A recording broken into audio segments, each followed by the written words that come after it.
Anyway, he told me, you need to have a talk with your daughter because the way she dresses makes my son feel uncomfortable. And I was like, okay. And so I did. I had to talk with my daughter. And I said, hey, the way you dress, there's nothing wrong with it. Keep dressing how you dress. As long as you feel comfortable and confident, dress how you want to. It's your body, your decision. You're absolutely not ever responsible for anybody's thoughts, no matter what. Hey friends, and welcome back to Post-Mormon Parenting. Today we have a very special guest, Josh Nielsen. Josh is a dad from Utah, and he has 4 kids. And we're really excited to have him on to share his story, his journey into post-Mormon parenting, and what that's looking like for him. Before we begin, I do want to give some content warnings. We won't be talking about anything really graphic, but we will be mentioning domestic abuse, suicidal ideation and attempts, as well as sexual assault. So without further ado, Josh, can you go ahead and introduce yourself for us? Yeah, my name's Josh. I'm a single father. I have 3 kids from when I was married.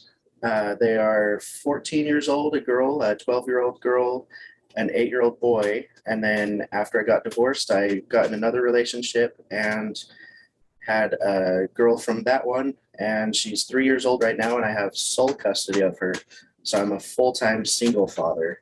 And my youngest is my bitter fruit, which is referring to the talk that Elder Christofferson gave in October last year. She was born out of wedlock, and she was born through surrogacy, but she's the sweetest fruit ever. Love that. Thank you. And you're an ex-Mormon. I'm an ex-Mormon. I'm gradually moving more towards the term of post-Mormon, only because people hear ex-Mormon and they just assume we're bitter and angry. Yeah. I've been through that, and sometimes I still get angry, but I am moving forward and healing. So I'm post-Mormon, agnostic. I live in Utah, in Davis County, Utah, and just doing the best I can, be a good person, be a good daddy to my kids. Yeah. Love that. Love that. Let's dive right into your Mormon story. Talk about like what your childhood was like and how you grew up. My parents were still in the temple. They were both active, believing Mormon. My dad served a mission. As far as I know, he was never really abusive of my mom. He did yell at her. He was emotionally and verbally abusive, but not physically abusive with her. Mm-hmm. But he was physically abusive with me and my siblings, especially my brothers and I. He would beat the shit out of us. Sorry. You can say that's okay. Okay, he would beat the shit out of us all the time, just for regular things like running through the house, laughing, being normal kids. We were all scared to death of him.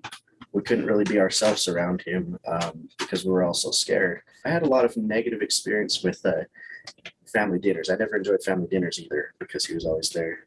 He got fired a lot, called in a lot, quit a lot. So needless to say, our family was very financially strapped. We were probably, I can't confirm this for sure because I don't know what the poverty level is, but I'm guessing we were probably below the poverty level.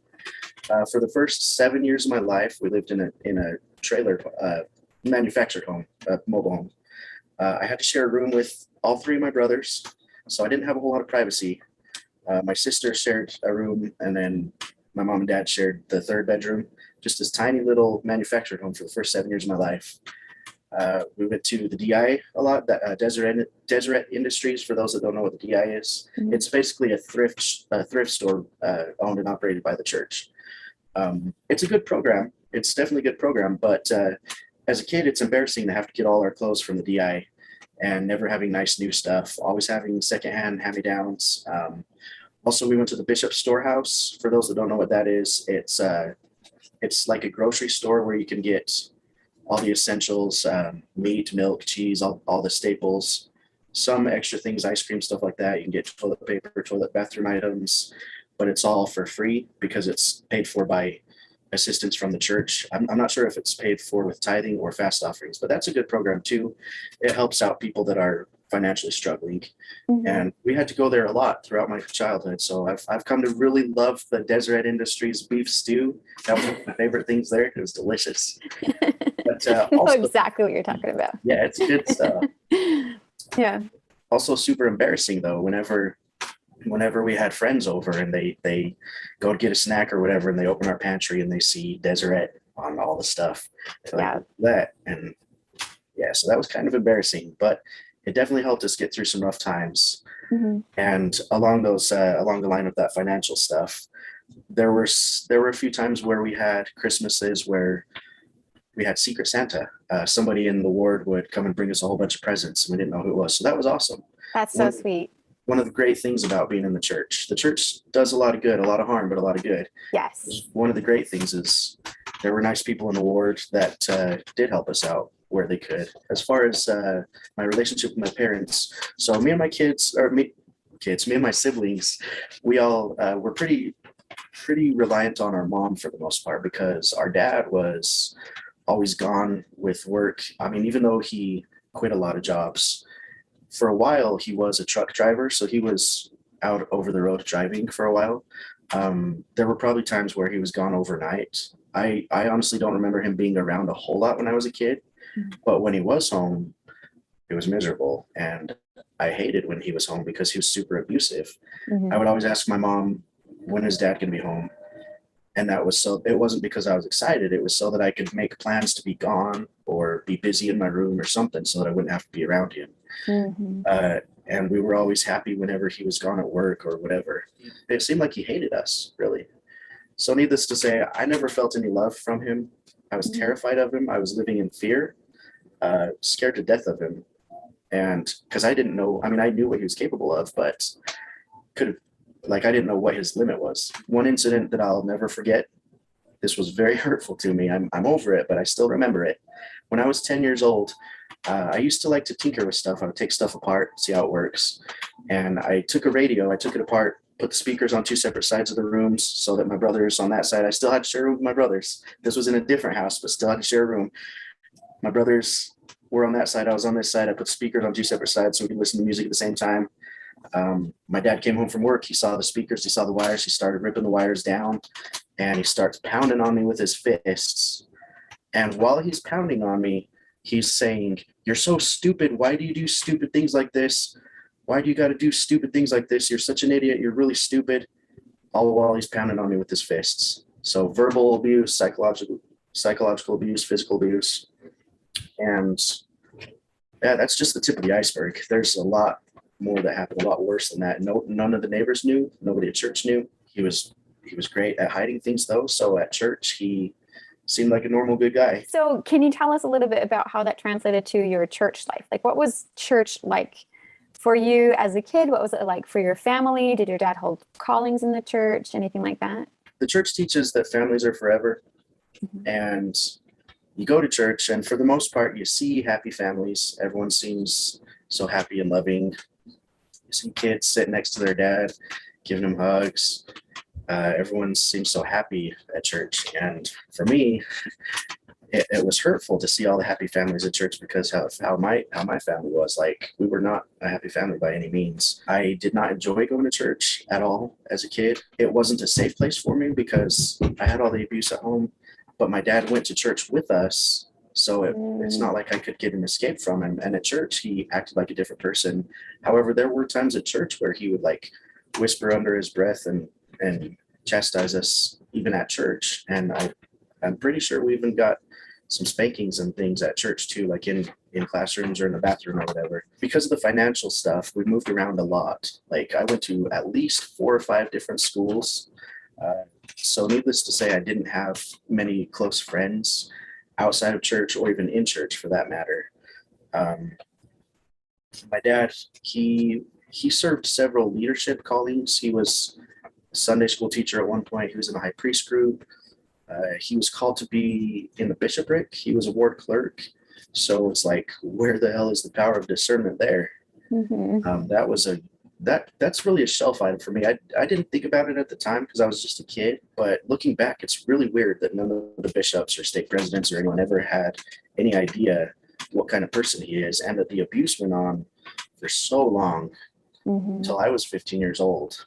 But even before I was born, how did it go on so long and no bishop, no stake president ever had any idea in any of his interviews, his temple recommend interviews, any interviews to give him a leadership position? Especially, you would think if there were true power of discernment, they would be able to pick up on that.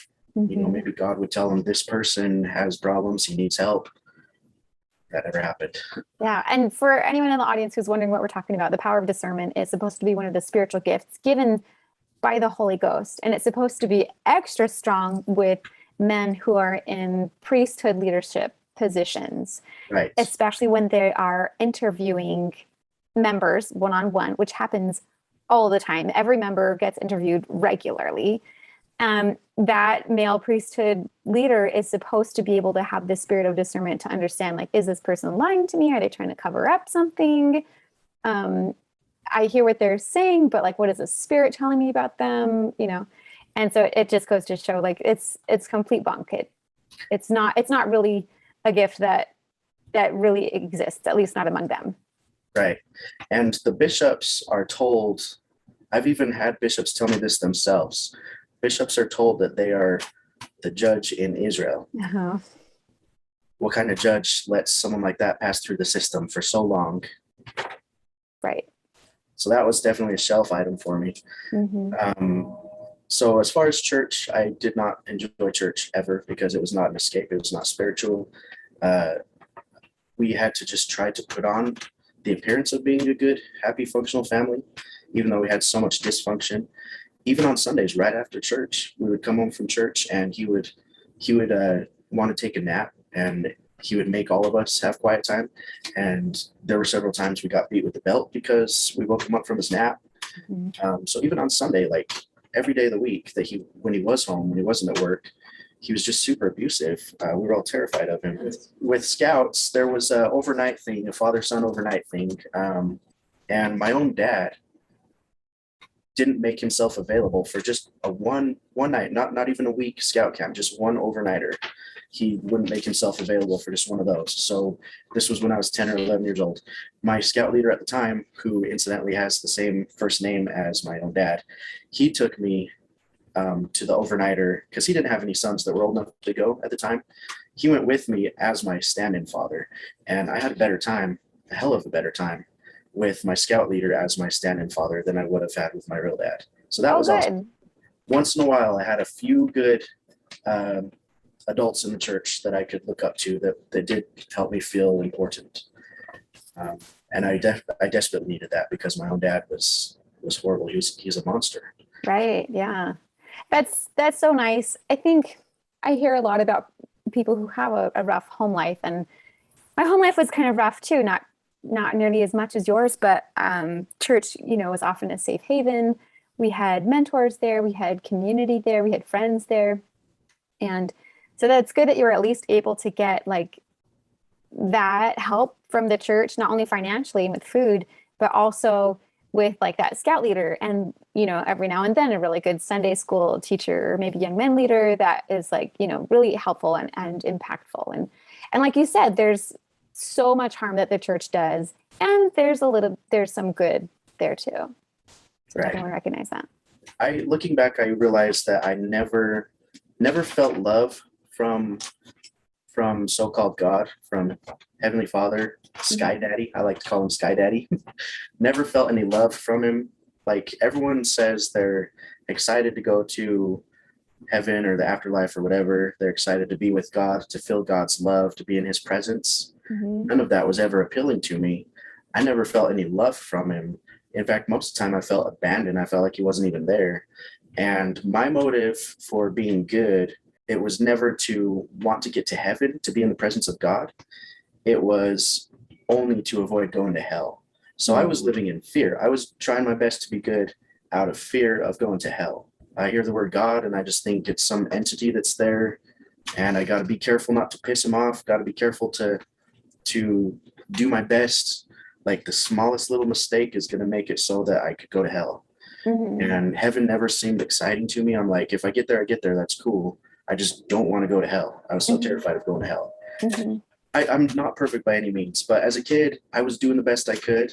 And I think I did pretty damn good. I think I was a great kid. I know for sure my mom was super proud of me. And maybe she doesn't play favorites. Maybe she tells all of us this.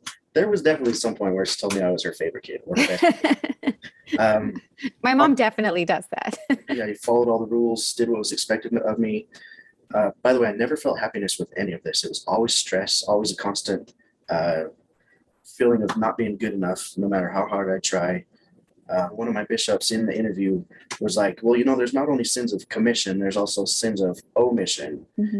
And that gave me a whole other layer of not feeling good enough, because then I felt like he actually told me, for example, if you're not reading the scriptures enough, if you're not going to church enough, somehow I go, great, now there's more stuff I'm not good enough. Yeah. So in order to avoid judgment and shame, you basically have to lie and act like you're upholding these super high expectations, which can do major damage on your mental health if you're lying about these things. And it's not like you're lying because you just want to lie about them. It's like you pretty much have to avoid embarrassment, shame, and severe punishment. That was really, I think, really insightful to recognize that when there's too much at stake, like there's huge punishments, that's just unfathomable.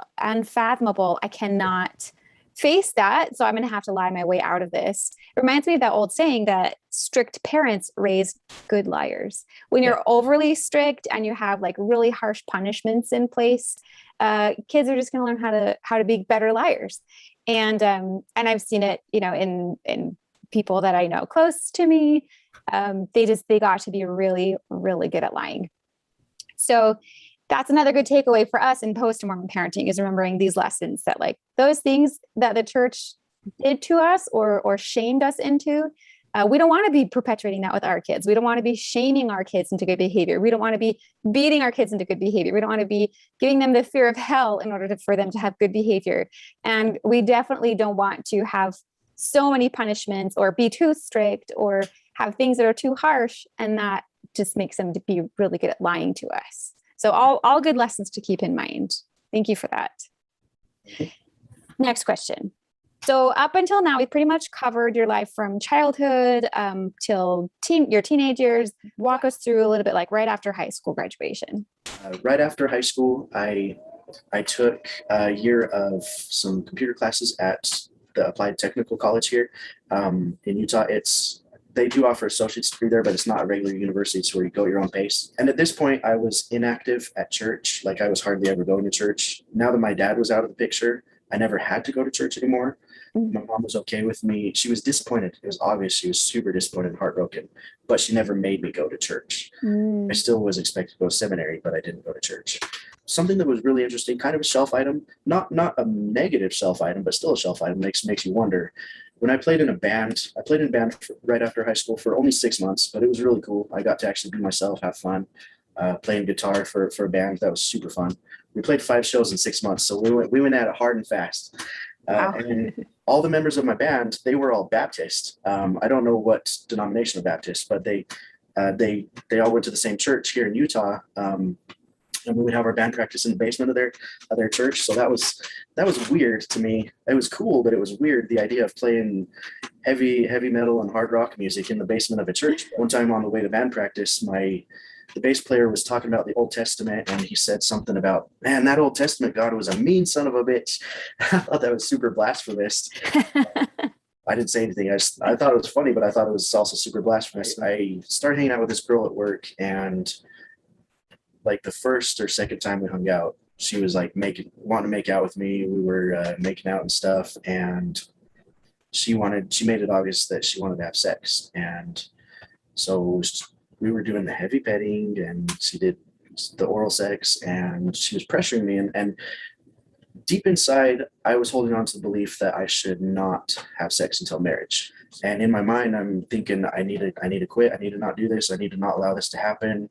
I need to stop. And I told her I was using the excuse that I'm saving sex till marriage because I want to do it only with someone I'm actually in love with. And so then she gets mad. She's like, well, so we got to be dating for a while before you'll have sex with me. And I was like, I don't know. I mean, maybe. And basically, I really didn't want to because of my beliefs of saving it till marriage. And it was more religious than emotional. I mean, emotionally, I did want to wait till I found someone I loved, but my main motive was the religion, that it's an absolute horrible, abominable sin to have premarital sex. But I got caught up in the moment. Even though I didn't want to, I caved. I gave in. It was a moment of weakness. She pressured me into it. She wasn't physically forceful, but she was definitely psychologically and emotionally forceful. I would say it was abusive, the Mm-hmm. way she pressured me into it. It was definitely against my will. I didn't want to, but I did because I'm not saying I did want to. I didn't want to, but I did go through with it because she was emasculating me. And she also threatened, she's like, well, if we don't have sex, then I really don't care to hang out with you anymore. And we're done. Mm-hmm. And I was starting to kind of get feelings for her. So I didn't want to just like never see her again. So I basically gave in to her because she was being coercive, and I just got caught up in the moment so Mm-hmm. much that I couldn't really say no, even though I kind of tried. I was telling her I want to wait, but I gave in anyway. And then immediately afterwards, it felt great physically. It felt amazing. But after she left that night, I immediately felt dirty. I felt used. I felt disgusting. Mm-hmm. Um, because not only did I let myself down by caving into what I was trying to hold on to, but I immediately felt the spiritual shame and guilt and disappointment from God. Mm-hmm. I was worried that this was going to make it so that I might go to hell. And it was just one of the most horrible feelings ever. Like I totally felt used. I felt like trash. We had sex the one time at my place, and then she wanted me to go to her house, thinking that I would feel more comfortable doing it again there, and I didn't. And just like she said, because I didn't a second time, she lost interest and didn't want to hang out with me ever again. So Mm-hmm. she totally used me. She stopped hanging out with me because I wasn't willing to keep having sex with her. That's so gutting. Yeah. Anyway, so I didn't because I wasn't going to church at the time. I didn't even think about confessing to a bishop because I wasn't going to church. So what's the point? I don't talk to a bishop about anything. Why Mm-hmm. should I go confess something when I'm not even going to church anymore?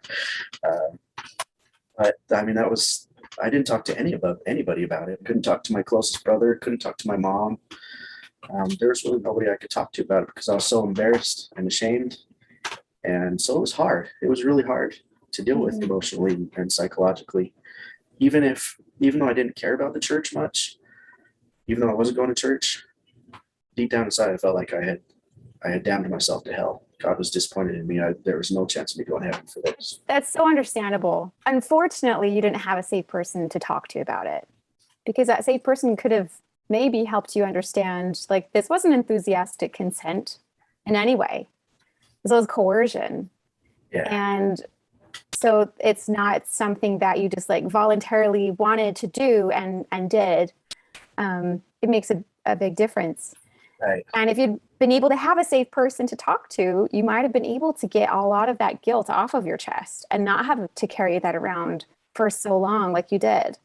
right, And I think that's such a huge tragedy too. And another good takeaway that we can remember for our kids too, that stuff's going to happen. We can't protect our kids from things like that happening necessarily, but we can be the safe person that they can talk to about it afterward. That's so huge and could really, really make a huge difference for somebody.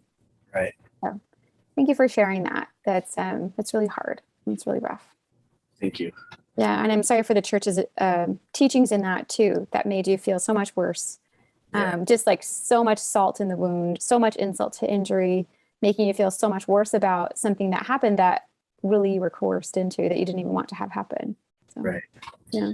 And like I couldn't even talk to my mom about it. And my mom's a great person. I love her. Mhm. I want to quickly validate my mom. If she sounds bad or horrible at all, it's not her fault. She was doing the best damn job she could. She's an amazing mom. The church causes people to, this is again an example of the people are not perfect. The church is. That's totally wrong because my mom was amazing. Best mom ever. She was doing the best damn job she could. But because of the church, this horrible, broken, flawed, dysfunctional system makes her feel in her heart and think in her mind that getting to heaven is the most important thing ever, no matter what. And all this stuff she was taught ever since being 2 or 3 years old, all the way throughout her life. She's 60 years old now, 61 years old now. Deep indoctrination from the church. She's just doing the best job she can. She was doing what she thought was best. So it's not her being a horrible person. It's her living up to her beliefs. She was doing the best she could, and she did really damn good. She taught me to be kind, honest, compassionate, empathetic. But the church doesn't have the best spin on those things, and those things can be learned anywhere outside of any church, and even better outside the church. Church does their own version of those things in a coercive, manipulative, shameful, high demand, high stress, high anxiety way. In 2004, I met this girl named Ava. By the way, I just want to interrupt and say Ava is not her real name. We're not going to be using anybody's real names in this interview.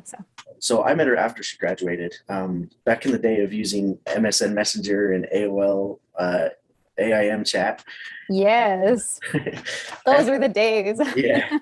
She graduated in 2004, and it was sometime in the summer of 2004. So she was still, she was just barely 18 years old. And she was also raised Mormon. But at the time when I met her, like, she was not super strict, but she had a similar background as far as the church, where she hadn't drinking or smoked or any of that stuff. She believed in the church. She was kind of inactive, just going whenever. Her parents had been married in the temple, and her grandparents were kind of religious too, her aunts and uncles. So she came from a similar background, religious wise. Okay. But she wanted to get married in the temple. We became more serious. She was talking about marriage. She was talking about kids. One of our dates, she actually proposed to me accidentally. She was like, we were on the swings, and she goes, "If I fall, will you marry me?"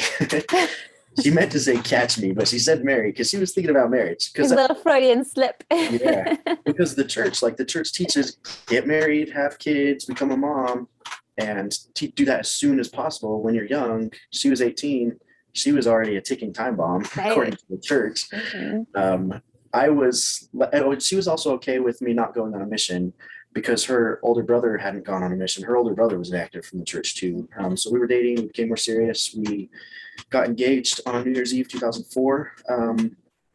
And the marriage, I'll get back to that in a second. I'm just going to say real brief. The marriage was March 2005. So we only dated for 8 months, super short, not near enough time to really learn each other, not really become comfortable with each other.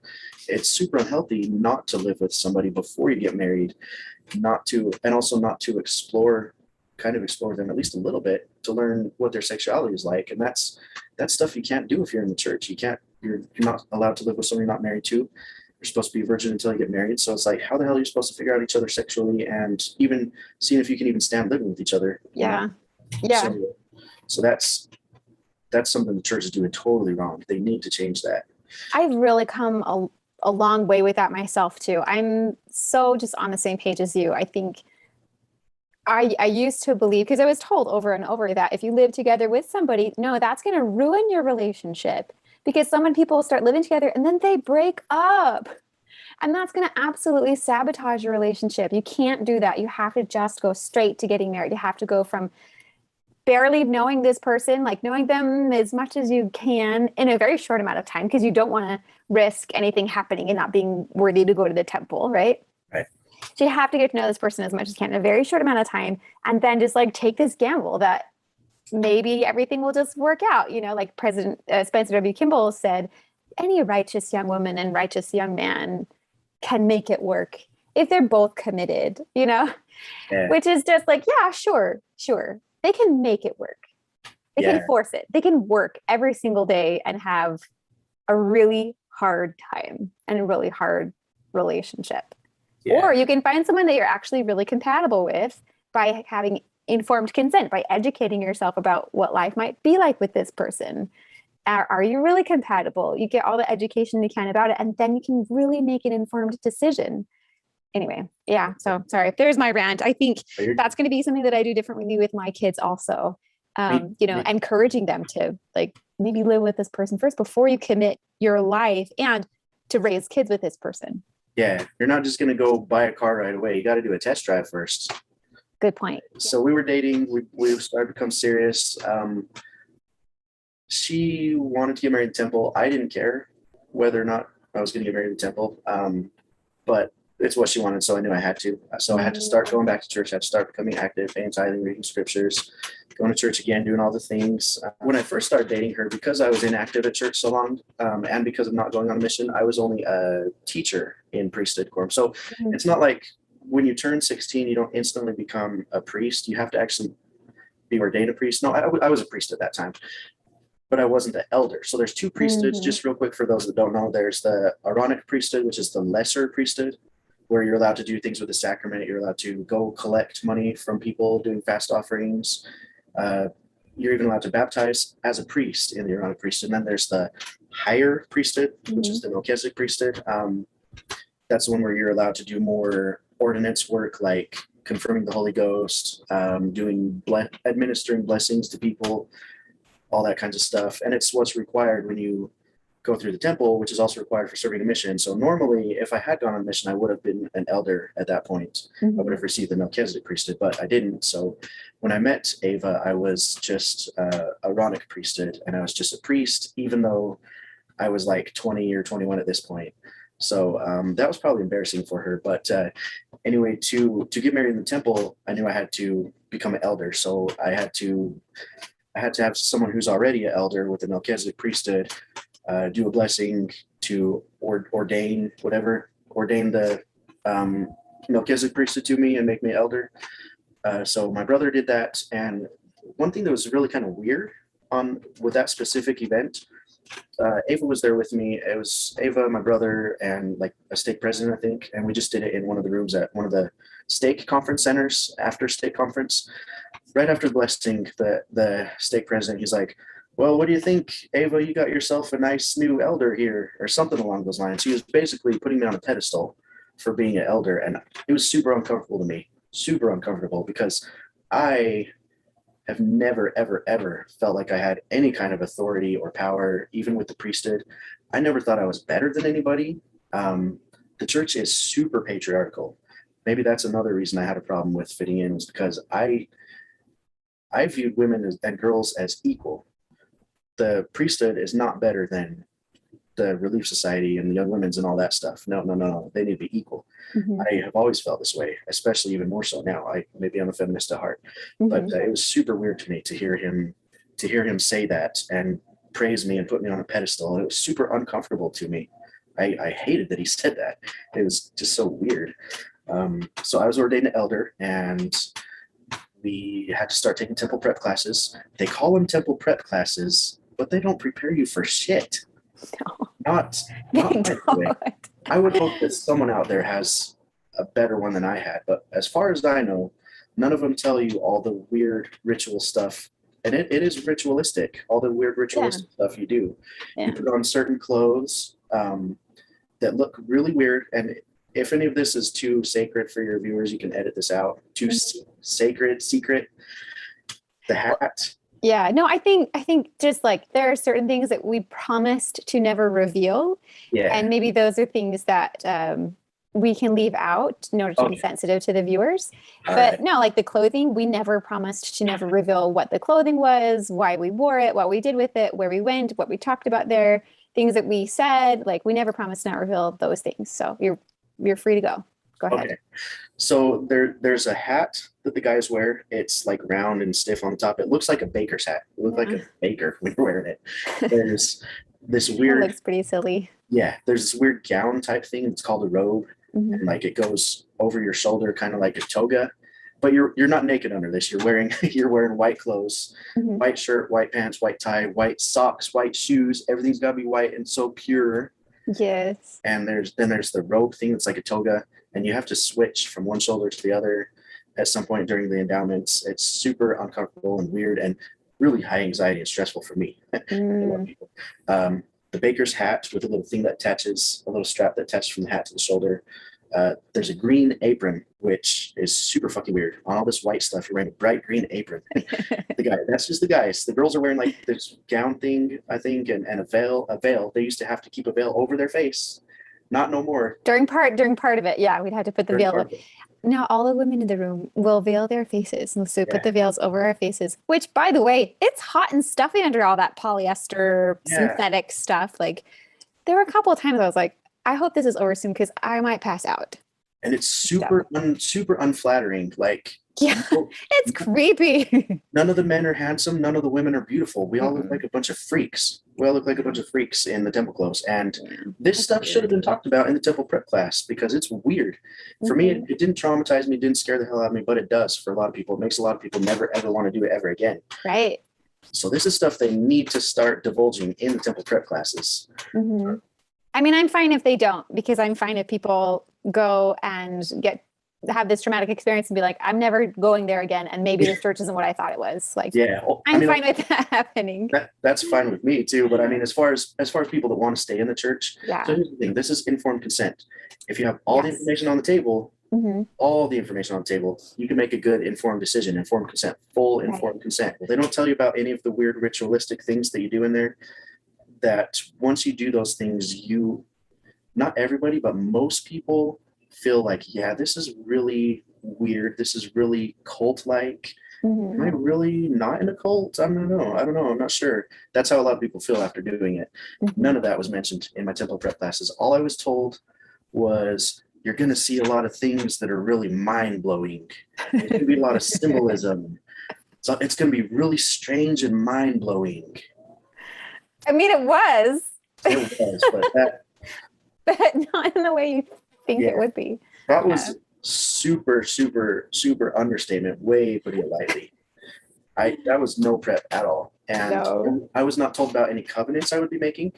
Lifelong committing covenants. Right. That are serious, like super serious and heavy.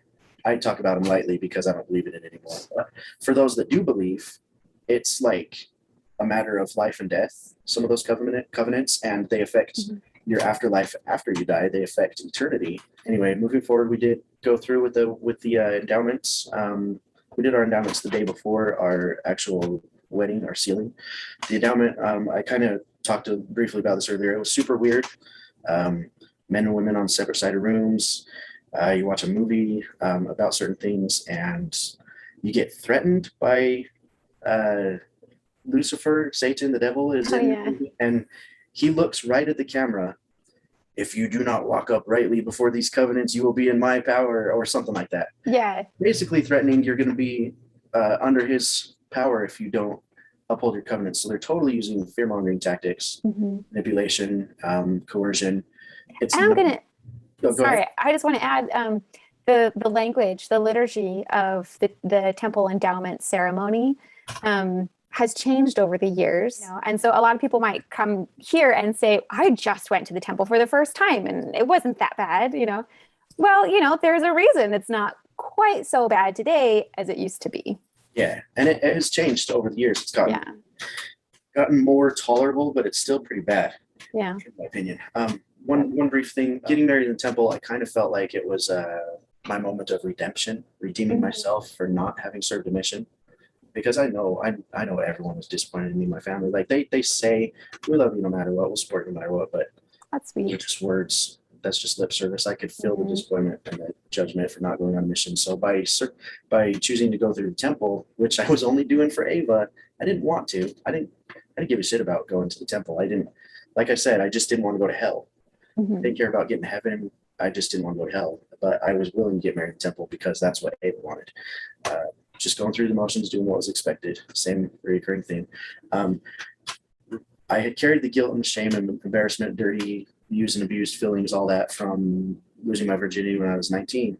Carried that all the way up to the time when I got married. So I was like 21, I think. So at least a couple years, which doesn't sound that long, but for someone who has anxiety, depression, it's that much worse. In the temple, they do what's called an initiatory, and I think it's basically like a second baptism, more or less, because they rubbed some oil on my head, said, I pronounce you clean from the sins of this world or the sins of this generation, something along those lines. Right. Basically pronouncing me clean.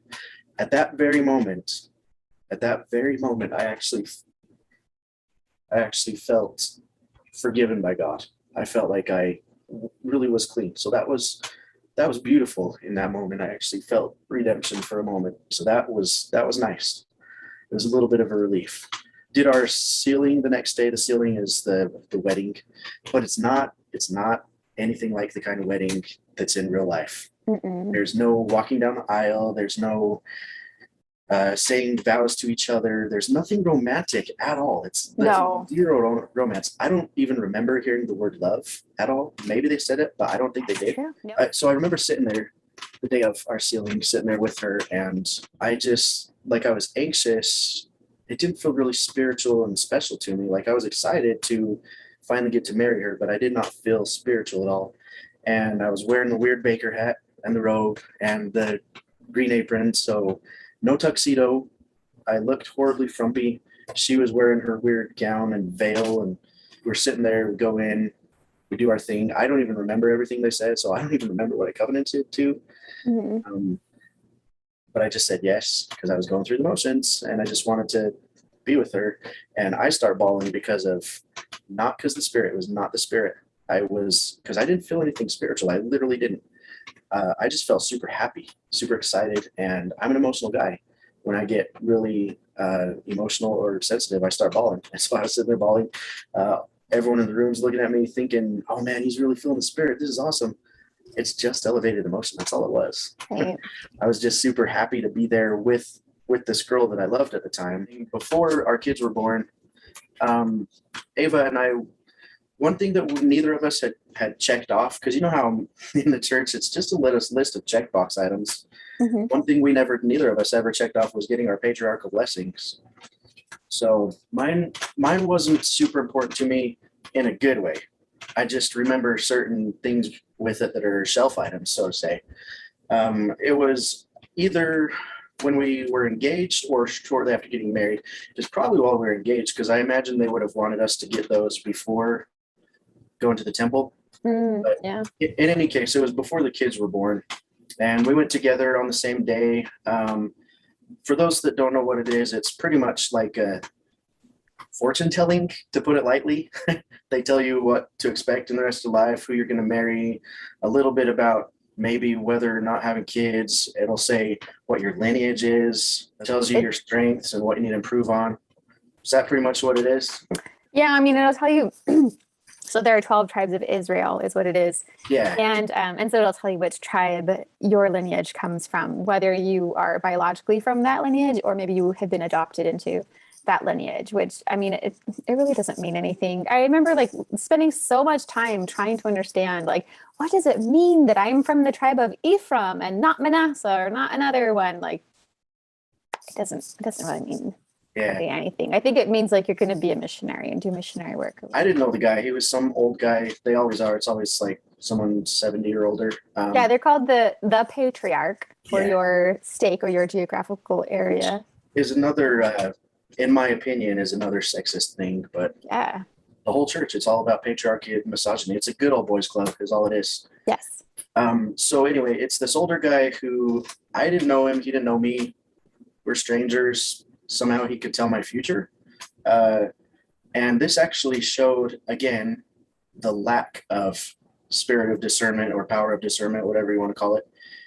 Not knowing anything about me, if he really were in touch with God, he wouldn't have said what he said. He looks at me and he's like, I know your father would be so proud of you for doing this. And that was a slap in the face because my dad had never once been proud of me for anything ever in my life. Not that I felt from him anyway. I never felt like he was ever proud of me for anything. So that was very triggering because not only was he never proud of me for anything, but he had been out of my life for more than almost 10 years at that time. More than 5 years at least. I didn't know anything about where he was. He didn't know anything about what was going on in my life. He wouldn't have been proud of me. He wouldn't have even cared. Mm-hmm. He probably would have thought it was stupid that I was doing that. So that was really hurtful that the patriarch said that. And if he really did have communication with God or any kind of spirit of discernment or power of discernment, whatever, he would have not said something like that. He wouldn't have said anything about my dad. My mom was there with me. Her parents were there with us. My mom chimed up. She came to my side and she was like, no, his dad's a bad person. He's just a horrible person. And we just ignored that. So that was weird. I definitely had to put that on the shelf. I didn't have time to think about it, but it was hurtful and insulting and really weird. Like I still don't know what to make of it. Like, why did he feel the need to say that? So then in my actual blessing, I don't remember what tribe they said I'm from. That doesn't matter. The things that stood out to me, there was really nothing positive at all about it, in my opinion. It didn't give me any inspiration anyway, and it definitely didn't feel spiritual. In fact, it added on to my feelings of not feeling good enough and having so much expected of me and not living up to people's expectations, because it said that I will be a leader in Zion. And it's like, for one thing, how am I going to be a leader when I have anxiety so bad? Mm-hmm. But it specifically said, it said one of these two phrases. I don't remember exactly which phrase. It either said, people will come to depend on you, do not let them down. Or it said, people will come to depend on you, don't disappoint them. It either said, don't disappoint them or don't let them down. One of those two things. Yikes. And so it's like, oh, great. There's more expectations put on me. I already feel like I'm not good enough. Mm-hmm. Like, even though I got married in the temple and kind of felt redemption for a minute, that feeling quickly went away. Within the first few months, I felt like I was never good enough for her or for her dad, especially. Like, I felt like I wasn't meeting his expectations and standards for his daughter.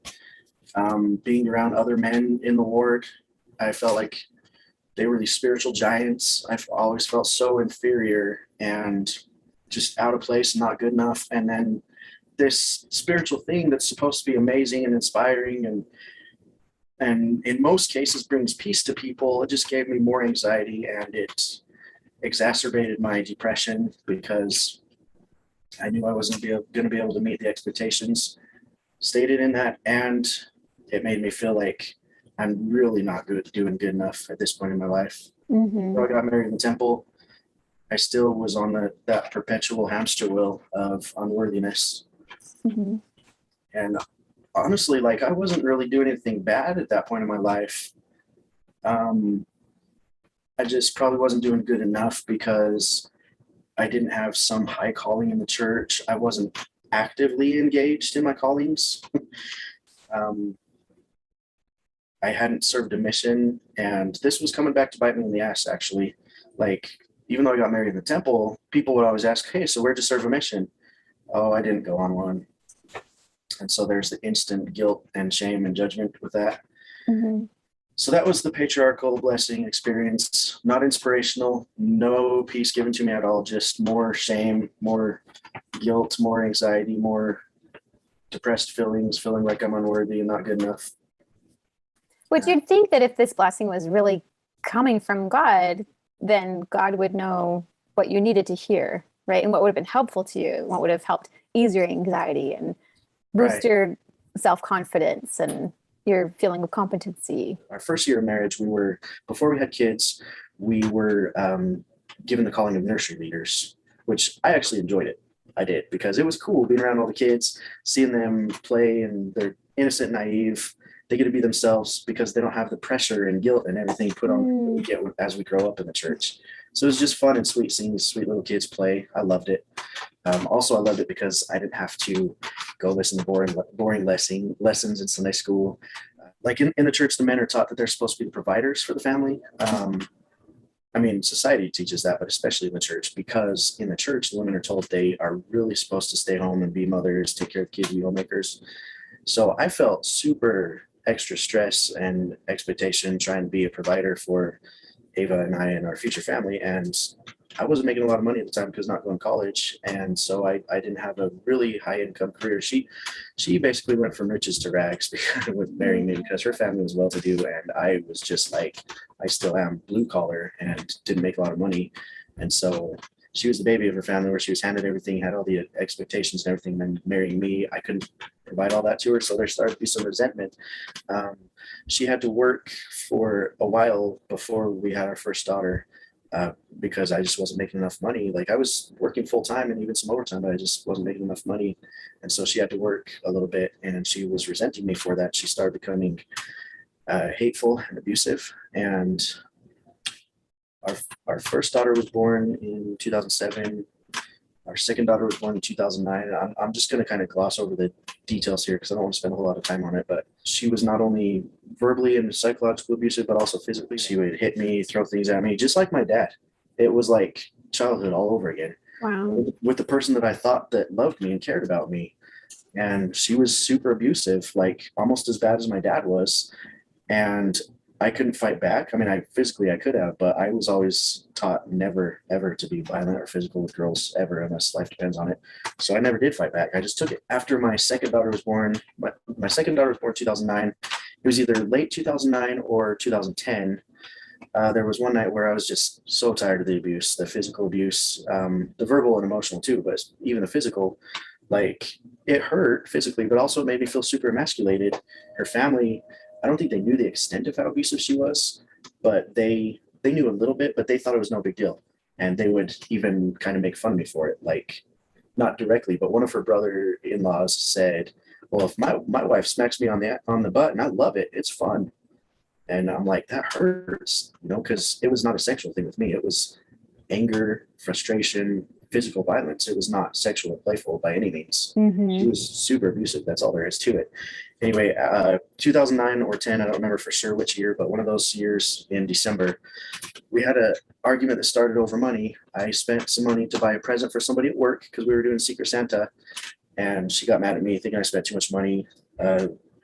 It got heated. She started calling me names, started being physically violent, hitting me, threw some stuff at me, and I had just had enough at this point because I had been dealing with this for about 4 or 5 years at this point of her being super angry and abusive. And so I was like, maybe the cops can teach her, maybe they can scare something into her. So I called the cops. They came over.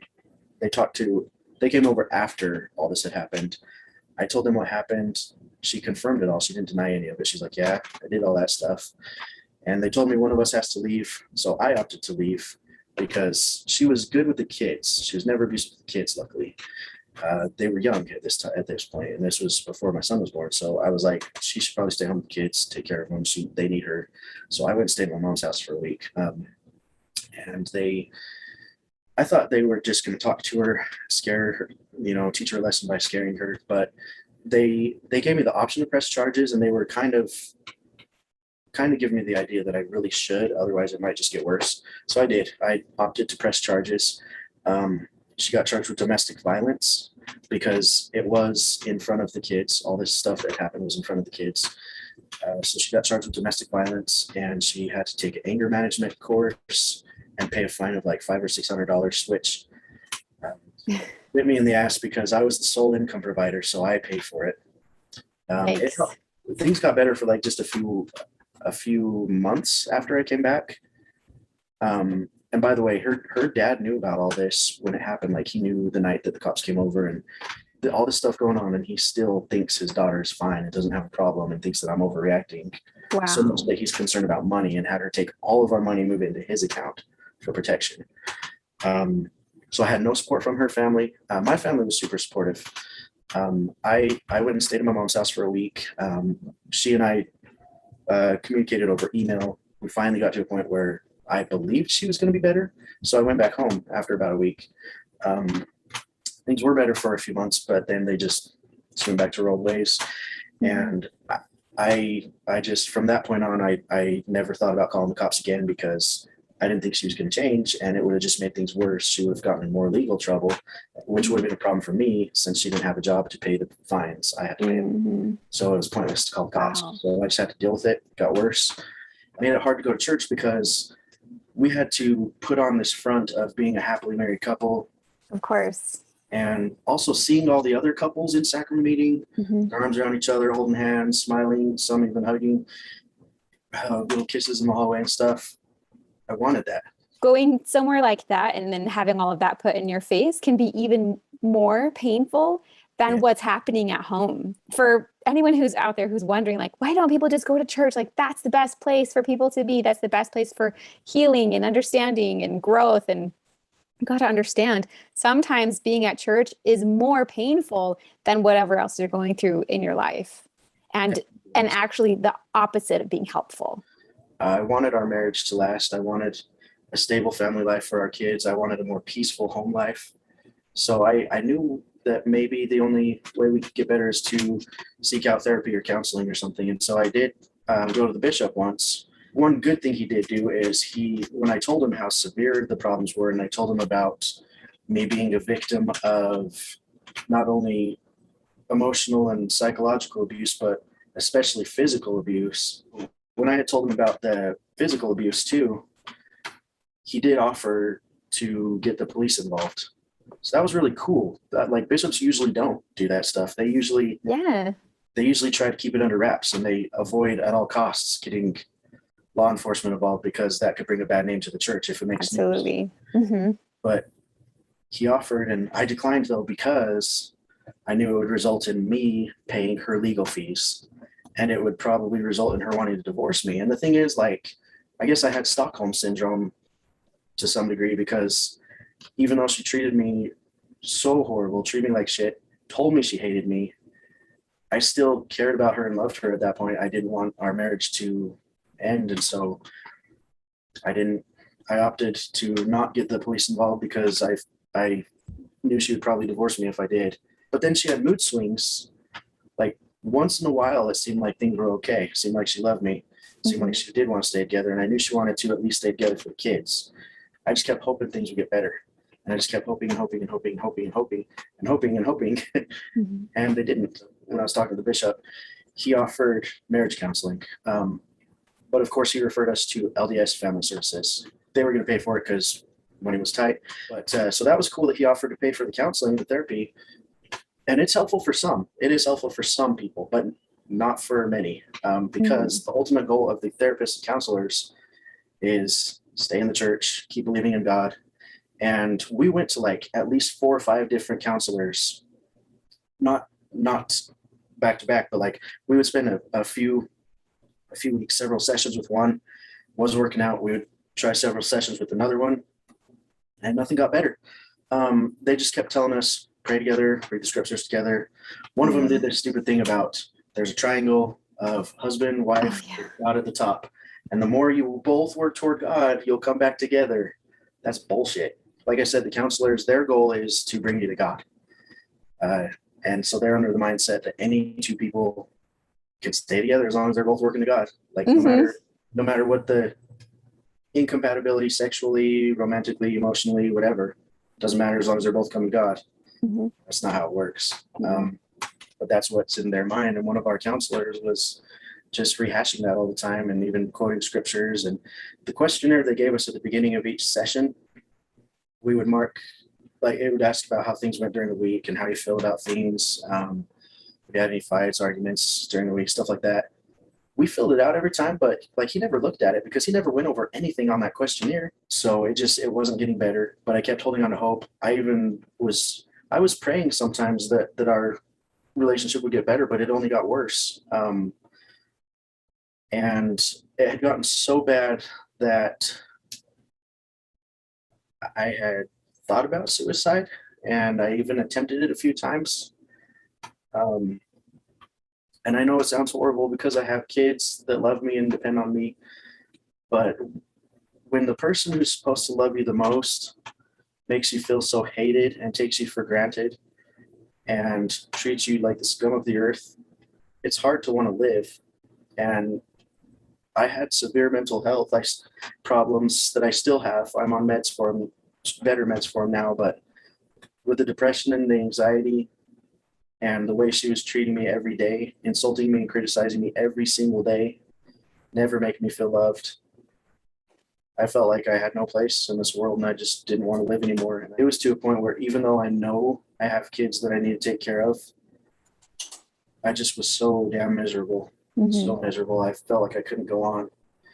And the kids, I felt like the kids were going to turn against me eventually because she would call me names and insult me in front of them. I love my kids so much and I loved them back then and I still do and I always will, but I was just so miserable. Like I felt like I didn't belong anymore. I felt like I was worthless. Nobody would miss me. I felt like the kids are resilient enough that they could recover and move on, and that Ava could marry someone who could get them a bigger house, a nice car, all the things they ever wanted, and be the husband that I never was. So I came really close within minutes at the end of my life. The thing that got me to change my mind, though, was thinking about my kids and how traumatizing it would be. And all the stuff I'd miss out on if I had gone through with it. So it changed my mind last minute each time. I'm glad you're able to have a little bit of clarity to be able to think about them. Because I know that's not always possible when you're that far down at the end of your rope and really just like rock bottom. Your brain cannot think clearly and you're judgment making skills are so impaired. It's truly amazing that you were able to think yourself out of that, and definitely no shame or judgment on anybody who was not able to do that, for sure. Right. It's I've got nothing but empathy for people that are going through that and people that do go through it and die by suicide. I've got no disrespect, no negative feelings, no judgment. Just my heart breaks for them, goes out to them because I've been there. Right. I was within minutes of the end of my life. I know what it's like. But I guess this would be a good time to, I want to show these tattoos real quick. These really help me get through with my mental health. So I got this, the semicolon. Tell our audience what this semicolon represents. So the semicolon, evidently it can mean different things to different people, but to me and a lot of people, it represents suicide awareness, being a suicide survivor, or being supportive of people who are suicidal. I have it for my struggle, my personal struggle with suicide, and to let people know I'm a safe person to talk to. So it's a semicolon, and it says, it looks backward, but it says, my journey continues. And that reminds me, I've got so much to keep living for, so much to keep living for. And then I have my kids' names, or their initials anyway, for my 3 older kids right there, and my love of music also. But having my kids' initials right there, I can look at that and think of them, not just because they look cool. Like I didn't even think about trying to look cool. I got them because they have personal meaning to me. Like they'll remind me I always have something to live for. At this point, I was mostly inactive at church. Like I was hardly ever going. When I did go, I was mostly just going to sacrament meeting and then going home afterwards. There were even times where when we had moved into Ava's sister's basement, they lived just right across the street from the church. So I would sneak out after sacrament meeting, walk home, hang out at home, and then go back right before the end of church. So I know it sounds horrible that I was sneaking around like that. I never snuck around with other women, or never even snuck around to hang out with friends. I was every time I snuck around, it was by myself. It was because she was so controlling. I couldn't even tell her what I was doing because she would always find something to get mad at me for. It was so intense that we had a shared bank account. Anytime I would spend just a couple bucks on soda or whatever, she would question, what were you spending money on? Why'd you spend this much? And she would lose her shit on me, even though I was the one bringing in the money. And it got so bad that just to avoid fighting with her, the money I was setting aside for tithing, I would tell her I was setting aside, I would pay it at the end of the month. I kept it for personal spending money so that she wouldn't question what I'm spending money on, where I'm spending money. But I was never buying anything bad. It was just little things like soda or a snack or, nothing harmful. And it was never huge amounts of money, just a couple bucks here and there. Mm-hmm. But because of how controlling she was, I had to hide it from her and use my tithing money. Instead of actually paying the tithing that I set aside, I used it for personal spending money just to avoid fighting with her. That's how bad things were. And for anybody who hears this and thinks like, what a trivial, petty thing to do, I think it's important to understand the depth of the human need for self-autonomy. Yeah. That the old quote, give me liberty or give me death. It's not entirely hyperbole.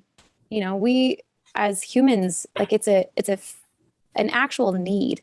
In order to be thriving mentally, to have good mental health, we have to have self-autonomy. We have to have a degree of self-autonomy, or at least even if it's just a perceived degree, like it has to be there. And this is a good lesson that we can remember for our kids too, that it's easy to get caught up in like, I'm the parent, you're the kid, you have to do what I say all day long.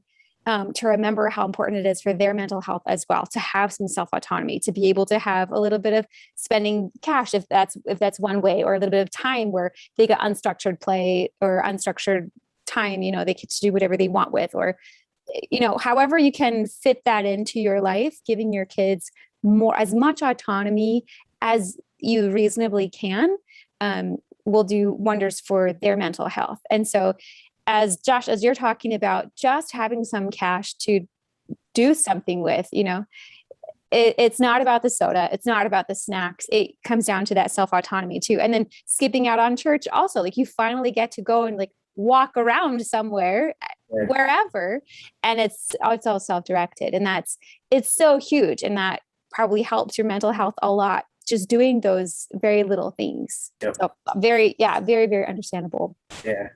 So anyway, we moved into this last apartment. Things were still horrible between us, still fighting a lot. The thing that finally got me to wake up and realize that things are never going to change or get better for us, that there's no hope to hold on to anymore. She cheated on me. Oh, yeah. This was in September 2014. At that point, that was the thing that the straw that broke the camel's back, and I finally agreed to divorce. She had mentioned it before, but I just kept hoping things would get better until this showed me it was never going to change. Also, the church really is hard on people to get divorced. They say they're like, they'll say they love and accept and welcome everybody, but the church is a horrible place for divorced people. Especially when you believe that any righteous man and righteous woman can have a good marriage and work it out, you know? Right. Especially when you believe that, because again, that's what President Kimball taught. Then it's easy to say they got divorced, so clearly they weren't being righteous enough. They weren't being dedicated enough. Like something's wrong with them, and maybe that's not the kind of person I want to associate with. So I hear what you're saying. It really is not a very welcoming place for people who have been divorced. So my oldest daughter, she had turned 8 in 2015, and I wanted to baptize her because that was one of the things I still believed in. So I went and talked to the bishop at the ward I was living in, and I didn't know anything about him. He didn't know anything about me, but so I had to tell him I was divorced, and I didn't even get a chance to really tell him much about my background, so he still didn't know much about me. But he told me I need to start going back to church, pay tithing. That's the thing. You always got to pay tithing to do anything. Yeah. Keep paying tithing. Had to read the scriptures more, go to church more, and I was okay to baptize her. But for some reason, even though I was an elder, even though I had been ordained an elder, I had the Melchizedek priesthood, I had been through the temple, I had never done any serious sin, still keeping the word of wisdom. I was doing the best I could. I just wasn't going to church very much, and I wasn't paying tithing. He told me that he didn't feel right allowing me to do the confirmation of the Holy Ghost for my own daughter. The laying on of hands after baptism, laying on of hands to confirm the Holy Ghost. So you could baptize her, but not confirm her right afterward? Yeah, so I was... That's so weird. I've never heard of that. Yeah, I was unworthy to do the confirmation, and the confirmation is the more special part, because the baptism, you just recite a prayer, and it's the same prayer no matter who's being baptized. And a 16-year-old can do it because a priest can do it.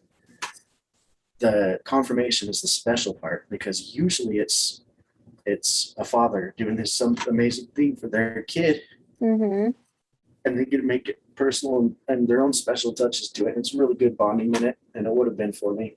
The bishop took that away from me because he felt, for whatever reason, he felt I wasn't worthy because I wasn't paying tithing and going to church. Maybe, I don't know. Those were the only things I could think of. But he decided, because he's a judge in Israel, he decided to take that away from me. Super insulting, because the way the church works, the way the membership is, the way wards are, it's milieu control. When you're not doing something major that you should be doing, like taking sacrament but not taking sacrament, or not getting married in the temple and just getting married civilly, or not confirming your own child when you have the Melchizedek priesthood, people assume that you're a sinner. They assume you did something horrible. So I'm left all these assumptions flying around about me. Who knows what people were thinking? I had to tell them the bishop didn't feel right letting me confirm her. And that was a slap in the face. Who the hell is he to decide to take away something special from me with my own daughter, not knowing a damn thing about me other than I'm not going to church very often or paying tithing very often. So even though the brother-in-law that we had lived with, even though he had been less than Christ-like with me on several occasions, I still felt like he was a good man spiritually. I felt like he was a good priesthood holder. So my ex-wife, she was the ex-wife at this time, Ava, she suggested that he that her brother-in-law, the one we lived with, be the one to do the confirmation. Mm-hmm. And that was a slap in the face too, because he's now my ex-brother-in-law. I know how her family truly feels about me. Mm-hmm. And he's confirming my daughter because I'm not good enough. I'm not good enough for whatever reason this stupid bishop decided. So I have my ex-brother-in-law confirm my own daughter right there. And I couldn't even be in the circle. I had to watch my own daughter have the special thing be done because the bishop decided I wasn't good enough. Like for some of our audience who have not grown up in the church, you can kind of compare it to like walking your daughter down the aisle on her wedding day. Yes. And having to get permission from someone else, from a stranger, to do that. And then him saying no. Like, you can help her get ready, you can be there with her, but once it's time to walk her down the aisle, you don't have my permission to do that. You can't do that. I won't let you. What an abuse of power. Yeah, definitely. You know? For sure. Now, I'm not blaming. I mean, he did this and it sucks. It's not totally completely his fault. He's a victim of the system. He's doing the best he can. He's doing what he believes is right. Mm-hmm. He's doing what the church teaches him is right. The church is imperfect.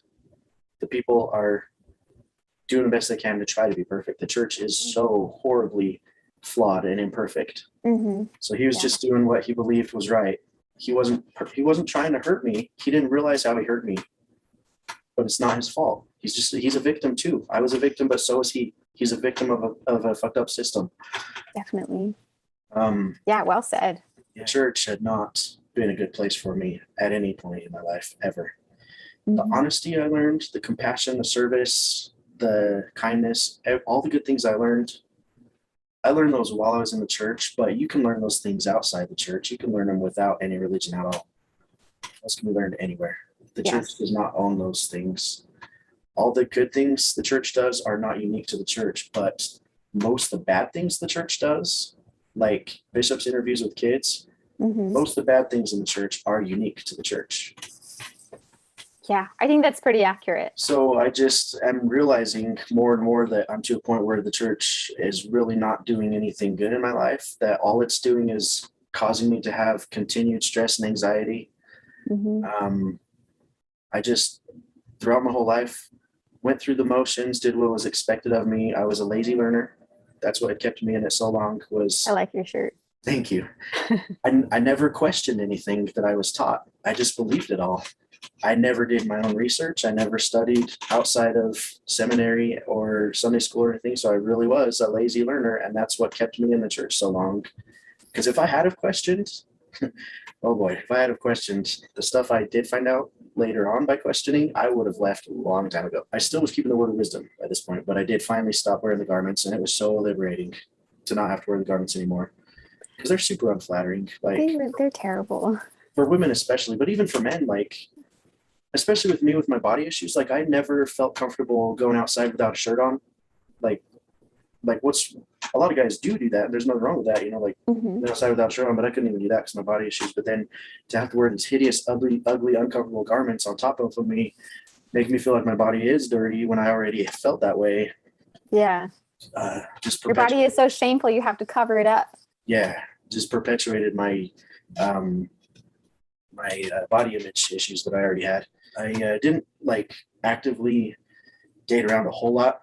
I kind of got on some of the dating apps because they used to be better back then in 2015. They're trash now. They're really, really trashy now. They were decent in 2015.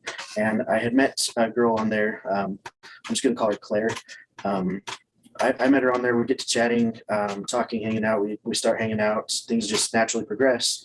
But one day when we were at her house, just sitting there on the front porch, some missionaries came by and they're like, "Hey, can we talk to you for a minute?" And she just goes, "Joseph Smith was a fraud." And in my mind, I was like, "What?" Those poor boys. Yeah. I didn't react, because I didn't want to be weird to her. But in my mind, I was thinking, how was he a fraud? Does that mean he wasn't a real person? Did he not exist? I didn't know what she meant by that. Because at that point, I only knew the correlated stories of Joseph Smith. Right. He had one single first vision where he saw 3 visitors and he was married to one woman and he found the Book of Mormon gold plates and translated the Book of Mormon. the correlated story. Yeah. He was nothing but a hero, Yeah. always. He was this amazing dude that was persecuted for his beliefs. He died a martyr. He never deserved to die. He was so perfect and amazing. So that blew my mind that she said that. It was some cognitive dissonance for sure. Because at that point it was because I didn't know the real Joseph Smith. I knew the church's version of Joseph Smith. So I just kind of pushed that to the back of my mind. And I'm like, that's weird that she said that, but okay, whatever. So we continued dating. We eventually moved in together. Still never got married because she has a heart defect and mental health issues and other things that make it really hard for her to have any kind of job. So she was living on disability and Medicare or Medicaid, whichever one of those it is for younger people.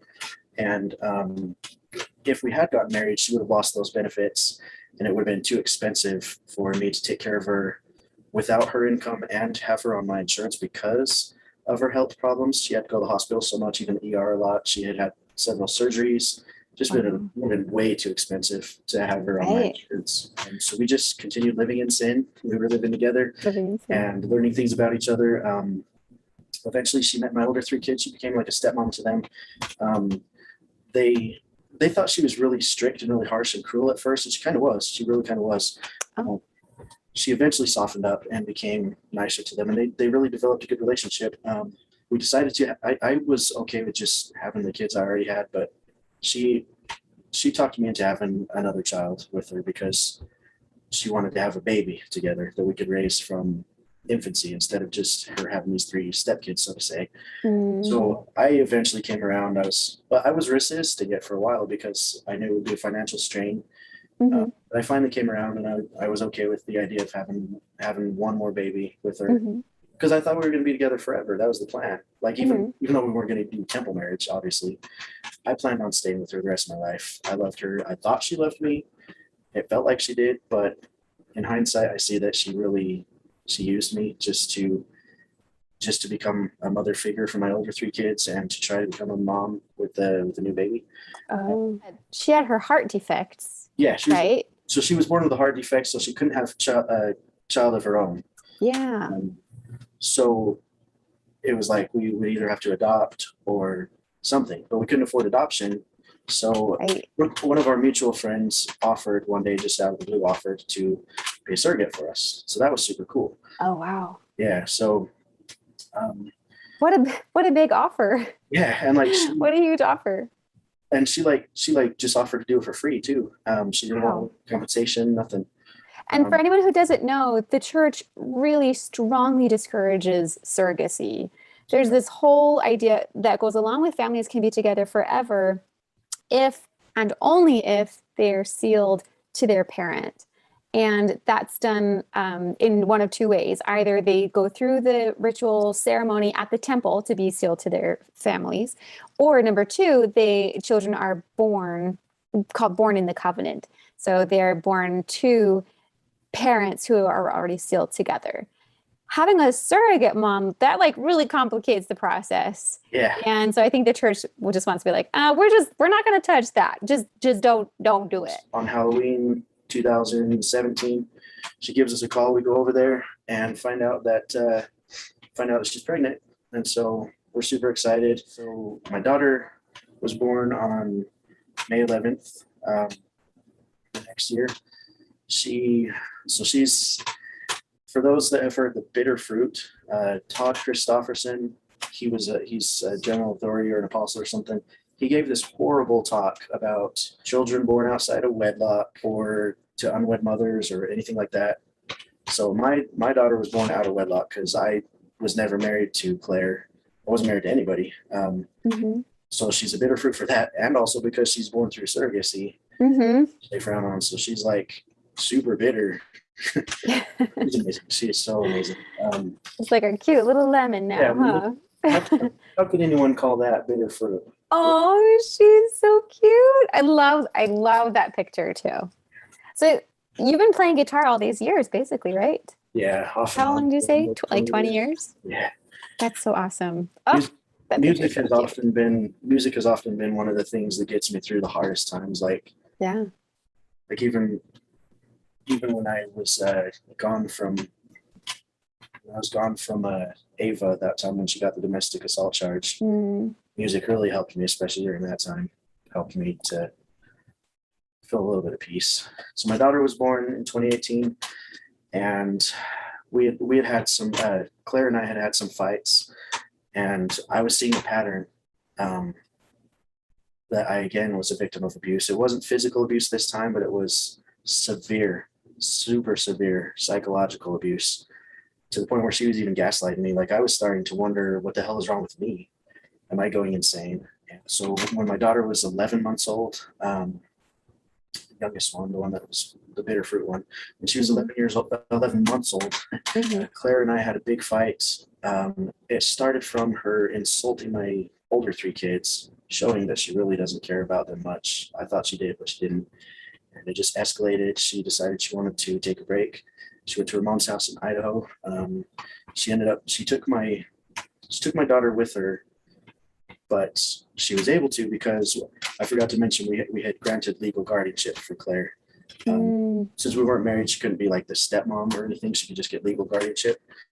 Gotcha. So she had legal guardianship, and so the surrogate mom had to sign away her parental rights. Is that right? yeah. So then you would have been the sole parent for the baby. So you were the sole parent, and you're not married to Claire, so there's no way that she could have any kind of parental rights. So legal guardianship would be the only way that she could even like pick her up from school or pick her up from the doctor's, or take her to doctor's appointment, like stuff like that. Yep. Okay. Yeah, Gotcha. sorry, I forgot the legal details there. So yeah, I had been granted sole custody of my daughter when the surrogate mom signed away her rights. Okay. And we had to do a court hearing for Claire to get the guardianship. And this fight that we had when my daughter was 11 months old, it was just like literally the Saturday before Monday, when we had the court. We had this court thing on Monday to grant the legal guardianship. The big fight we had was on Saturday, just that weekend right before. And because of how bad we were fighting, and knowing that we needed to go counseling, her threatening to break up with me and other things, I was like, well, maybe we ought to really push back this guardianship hearing to a later date so we can have time to go counseling and fix things. Right. Because I wanted a stable life for our daughter. I didn't want us to break up and have to have her go back and forth. And when I said that, she got scared, and she's like, if you take her away from me, I'll kill myself. So she threatened suicide, and I took her seriously because she was a self-harmer. She had cut herself while she was with me. She had been admitted to behavioral health centers before I met her. So I took her serious, and that was the only reason I decided to go through with the hearing on Monday. And I lied to the judge. He's asking me if I think she would be a good mother figure. And I'm like, yeah, I'm confident she would be great. And I had a fake smile. I was lying to the judge because I was manipulated by Claire. She made me think she was going to kill herself. If I did anything to affect her guardianship. So I had no choice. I really had no choice. I had to just allow her to get that, even though we were about to break up. Nice. So right after she's got the legal guardianship in hand, then she takes the baby and she took her, escapes up to Idaho. Yep. She went up to Idaho. She just a small town in Idaho, somewhere where everybody knows everybody, and her mom is good friend. Her mom and her whole family that lives up there, they all live close together. They're all good friends with everybody that works in the sheriff's department in that county, because her mom had been a dispatcher for like 10 years for that sheriff's department. So as soon as Claire got up to Idaho, she went and told the sheriff's department something. She told them a bunch of lies. They had her file a protective order against me, a restraining order. Oh no. Which terminated contact between me and Claire. But since my daughter was there with her, my daughter was on it too. So I had no contact with Claire or my daughter. Because I was scary. Yeah, it was terrifying. I was doing video chats with my daughter for a little bit while she was up there, because I missed her. I wanted to make sure she wouldn't forget me. She was just 11 months old. Yeah. And at the end of April, they did come home for Easter weekend. So I did see her for like 2 or 3 days. But overall, she was up there in Idaho for more than 3 weeks. And near the end of that 3 weeks, near the end of April, I got served with this restraining order.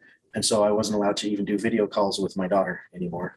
Wow. So I was heartbroken because she was abandoning me. Claire was abandoning me and my older 3 children, showing that she didn't love any of us because she wanted to stay up there in Idaho. She was making threats saying that she's gonna keep my youngest daughter up there, and I'll have to go up there every other weekend if I want to see her. So then my heartbreak from her abandoning us, my heartbreak turned to fear. I got scared, wondering if, when, or even if I would get to see my daughter. And so I was trying to figure out what to do, especially with this protective order against me. So I talked to one of my friends who had been through divorce before, and she told me I could actually remove the guardianship. I didn't even realize that was an option. They might have told me about it before, but I didn't think about it because all the stuff going on. She was, without saying all the details of what she was doing, when I told my lawyer about everything that was going on, I went back to the same lawyer that granted the guardianship, by the way. So he already kind of knew what she was like. And I later found out they purposely took, as long as they didn't give her guardianship right away, right after my daughter was born. They purposely took several months to even try for it because they wanted to make sure she would be a good enough person for that. And I'm glad they did that. I'm glad they took as long as they did because it gave them time to really see what she's like. And they told me they kind of figured something might happen. And so they definitely had some insight, and they didn't have the spirit of the Holy Ghost. You mean, I was going to say, like, you mean they had the spirit of a discernment this whole time? Yeah, they had the spirit. Should have been going to them. Yeah. So this same lawyer that granted the guardianship, he investigated all the stuff. I showed him, this wasn't just hearsay. I showed him screenshots of text messages between us and some emails and stuff, and showed him all the crazy shit that she was threatening and saying. And he not only felt that she way overstepped the boundaries of legal guardianship, but he was scared. He was legit worried for the safety of my daughter. How validating must that have been then to like be able to, someone believes you and hears your story and is even more afraid than you are. Like they're taking it even more seriously than you are. That must have been like just such a relief, finally after all that time to like have somebody on your side that validates and believes you and has power to do something about it. Yeah, definitely. Because like before she left, I legit was thinking maybe I am getting worse. Maybe my mental health is slipping away really bad because she was gaslighting me. She was telling me she was telling me that I have all these problems, and all along it was not me with the problem. So I told my lawyer about all this stuff, and he built a case against her. The official charge against her was that Claire had caused and would continue to cause irreparable harm by having my daughter in Wow. So beginning of May, we had a court hearing. I had papers served to her. She was ordered to return to Utah, bring my daughter back to me, and a restraining order was put in place against her to protect my daughter. And then we had the hearing. It was a couple 3 hours or so. The lawyer and the judge were both very clear that she had overstepped boundaries, and they kind of chastised her a little bit. And her guardianship was revoked. And so I finally had my daughter back. I could finally breathe. So I ended up with sole custody of my daughter again. She turned, so I've been raising her on my own since May 2019. So 2 years now, a little over 2 years now. Wow. And how is she doing now? She's doing great. She's thriving. She's super happy. She's really smart. She's having a lot of fun. She's so adorable and so amazing. And I love her so much. And I would never go back to, I love all my kids. I would never go back to being just a single dude, never having kids. Kids are amazing. I love them so much. I joined the ex-mormon group on Facebook just because I was curious if there's anyone else around me that is leaving the church, and I wanted to make new friends that were not members of the church. And by doing that, I found out a lot more about the racism, the sexism, the homophobia, the bigotry, all the harm the church has done and continues to do, all the suicides it's responsible for. Some of this stuff I had known a little bit about, and it's not that I didn't care, it's just I wasn't fully aware of it. But just learning all that stuff by doing my own research, it was so disgusting to me. Like just the sexism and the homophobia alone are so disgusting. I absolutely cannot be a member of any group or organization that is against gay marriage or is as patriarchal as the church is. And even though the racist stuff was in the past, it was there, for more than 130 years. And their scriptures that they still use, the Book of Mormon that they still use, still contains racist teachings about turning skin from dark to white, white into light some. Mm-hmm. Way too much Exactly. racism. And there's just, I could not be associated with such a disgusting, hateful, sexist, patriarchal, misogynistic, bigoted group. And so I resigned my membership in 2019. There is an intense suffering, like all the extra shame and all the extra guilt that you had and that so many of us have gone through, and it takes such a toll on you and makes it so hard to enjoy life, to be present in life. Yeah. And to enjoy your moments and enjoy the short time that we do have to be like, to really be here and be alive. It's hard when you are living in fear of hell or living with all this guilt and shame that's just so unnecessary. So yeah, absolutely agree. There's so much harm that is done by the church and by the church teachings. Yeah, I mean, like with the body image issues, like myself, I've finally been able to let that go. Finally. Yay. Thank you. Now the church still teaches today that women and girls are responsible for boys having clean thoughts, and if you dress a certain way, it's gonna make boys have dirty thoughts. That's fucking wrong. That's disgusting and horrible. That teaching needs to be done away with. Mm-hmm. One of my family members, one of my cousins, I think, one of my cousins, his son had been around my daughter one day when my daughter was wearing a tank top and shorts. And anyway, he told me, you need to have a talk with your daughter because the way she dresses makes my son feel uncomfortable. And I was like, okay. And so I did. I had to talk with my daughter. And I said, hey, the way you dress, there's nothing wrong with it. Keep dressing how you dress. If you feel comfortable and confident the way you dress, keep doing it. Don't worry what anybody thinks. You're not responsible for anybody's thoughts or reactions. You shouldn't even worry about what other people think. Just as long as you feel comfortable and confident, dress how you want to. It's your body, your decision. You're absolutely not ever responsible for anybody's thoughts, no matter what. That is such good advice. We should put that on a bookmark and like send it out to all the post-Mormon parents. Like when you're talking to your kids about modesty and dress, especially your girls, here's some good ideas of what to say. Yeah. I think that's a really good segue into talking about things like modesty. So like how has your parenting changed in talking about like modesty and maybe chastity and like purity culture type stuff with your kids? She talks to them about masturbation, and she teaches them it's normal, it's healthy, just be private about it. And I it's a little uncomfortable for me to talk to my girls about it. Mm-hmm. And it's probably uncomfortable for them, but mm-hmm. I still tell them anyway, it's fine if you do that. It's not dirty. It's not gross. Don't be embarrassed. It's normal. Everybody does it. Mm-hmm. Everybody does it at some point or other. Just be private about it. That's all that matters, is be private about it, but never be ashamed. Never feel bad for it.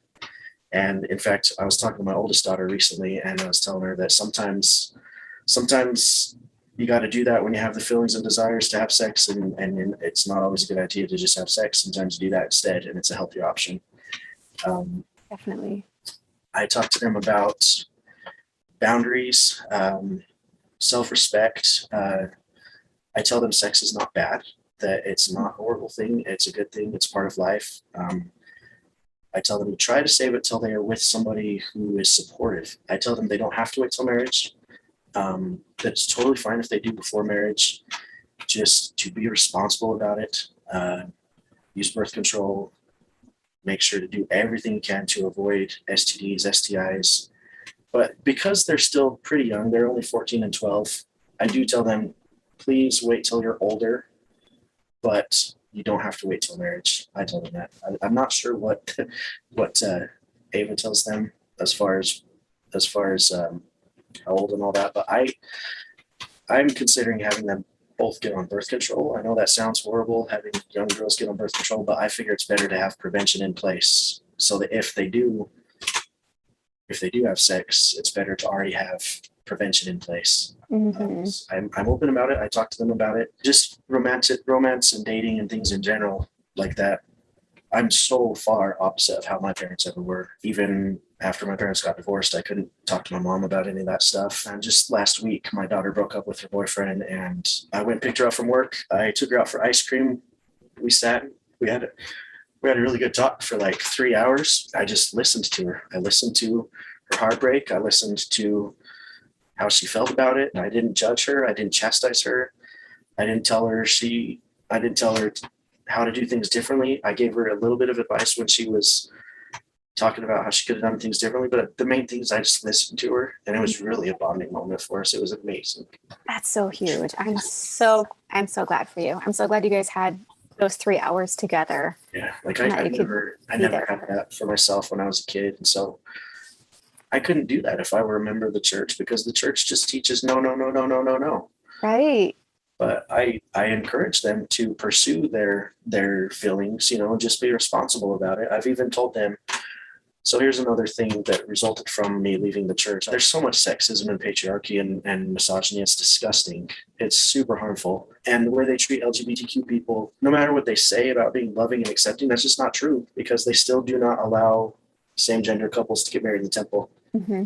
As long as that policy is in place, they're not accepting of LGBTQ people. They still punish people who get married to their same gender. And people still get excommunicated for that. Like deep down inside, even when I was going to church, I've always had a soft spot in my heart for LGBTQ people. When I was with Claire, one of her friends is lesbian, and she and her wife both have kids from previous marriages. They wanted to have a baby together, and they were married, but they couldn't afford adoption. They couldn't even afford to go to a sperm bank for a donation, because a sample is more than $700, and that doesn't even guarantee if it works or not. You still have to pay. But to do it over and over and over again till it takes. Yeah. So I was like, well, hey, you did it again, didn't you? Well, yeah, I did. That's really awesome. Cisgender heterosexual couples are not the only people that deserve to have babies. Everybody deserves to have babies if they want babies. Right. And some of the best parents I've seen are homosexual couples. I don't see why people think that same-gender couples would not be good parents, and why it would be a bad environment to raise a kid in. I've seen so much love from those people. Yeah. Because we're told they don't. We are told that kids can't thrive unless they have a mom and a dad. And we buy it. And we believe that.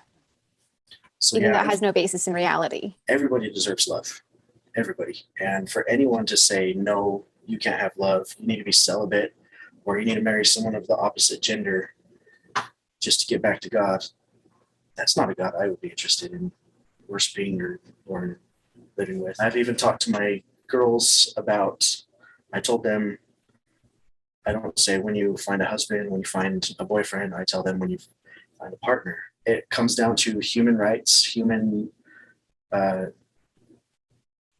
desires, human feelings. This is all normal, natural stuff. Mm-hmm. Nobody should have the right to say, no, you can't do this. As long as people are consenting, legal age adults, I encourage them to go ahead and explore any feelings they have and really learn who they are. And if they end up being with a girl, that's totally fine. If they end up liking girls and guys, totally fine. It doesn't matter to me. As long as they're happy and authentic and with themselves, especially, and genuine, that's what matters. Like, as long as whoever they're with is consenting and they're both being authentic and genuine. That's so huge. I think that it reminds me, going back to autonomy, right? Just having the kids know that they have your support in doing that helps them feel like they have greater self-autonomy. They have the ability to control the destiny of their life and their journey, and which paths they're going to go in and what things they're going to try.